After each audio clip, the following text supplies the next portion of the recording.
live in a world where there are all kinds of people who are held up as role models. Sports figures, musicians, actors, entrepreneurs.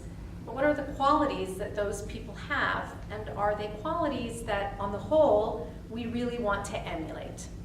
Judaism has a number of texts that try to teach us what kind of people we should be, what are the values that we should strive to embrace in our own lives.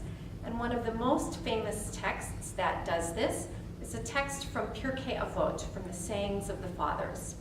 So the text begins with a question, and it says, who is wise? In other words, how do we define wisdom?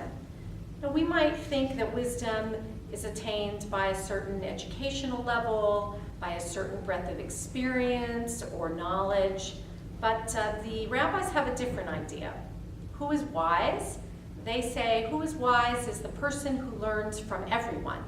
So wisdom isn't about attaining a certain educational level or having certain kinds of experiences, but it's living in a certain way, with a certain kind of attitude, a certain openness to learning from everything and everyone. So the next question they ask is, who is strong? How do we define strength? We might think of strength as a matter of determination or perseverance, or perhaps one who looks at life's difficulties and vows to still go forward. And it's true that these qualities do reflect strength, but the rabbis suggest that the person is strong is the one who can conquer his or her own passions. Now, Judaism as a whole embraces the idea of being passionate about life. We live in the world and we enjoy the things that the world has to offer, but at the same time, it's important not to let them control us. So when it comes to our appetites, our desires for food or affection or prestige, or when it comes to anger or frustration, it's up to us to exercise some self-control over those things. And as I think we would probably all agree, doing so, as our rabbis identified, takes a tremendous amount of strength. The third question they ask is, who is rich? Now, not surprisingly, wealth isn't defined by our tradition as material wealth.